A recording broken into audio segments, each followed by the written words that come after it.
L'innovation avec Anne Le Gall. Bonjour Anne. Bonjour Thomas. On va changer un peu les idées. On va évoquer ce matin avec vous une nouvelle technique de recyclage du plastique. C'est une technique sur laquelle planchent des scientifiques du nord de l'Europe. Oui, ça se passe en Autriche et aux Pays-Bas. Des microbiologistes se sont dit qu'il fallait à tout prix réduire le temps que met le plastique traditionnel pour être dégradé. Il faut quand même entre 20 et 100 ans pour qu'un sac plastique disparaisse. Et pour ça, ces chercheurs comptent sur les champignons. Ils ont découvert, que 2 espèces de gros champignons blancs digéraient certaines molécules de plastique. Le Schizophilus et le Pleurotus ostreatus aiment en effet le polyuréthane, d'où la mise au point d'une sorte d'incubateur à champignons. C'est une table recouverte d'une cloche en verre avec des alvéoles dans lesquelles on place des petits morceaux de plastique et des champignons qui poussent dessus. Le champignon qui mange le plastique, j'imagine qu'ensuite il n'est pas comestible. Eh bien si. C'est vrai. C'est étonnant, mais ils ne sont pas toxiques ces champignons. Les inventeurs du concept les ont mangés et ils vont bien.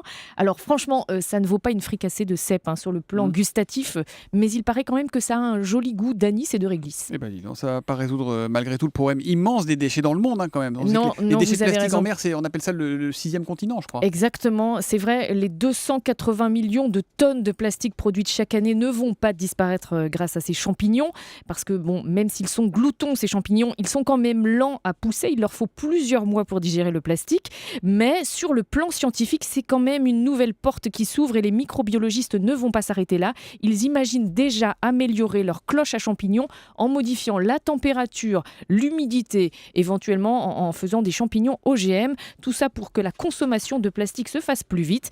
Et pour promouvoir leur concept, ces microbiologistes ont l'intention de mettre leur cloche en vente sur un site de financement participatif dès l'année prochaine. En tout cas, c'est prometteur. La chronique innovation avec Anne Le Gall tous les matins sur Europe 1. À demain, Anne. À demain.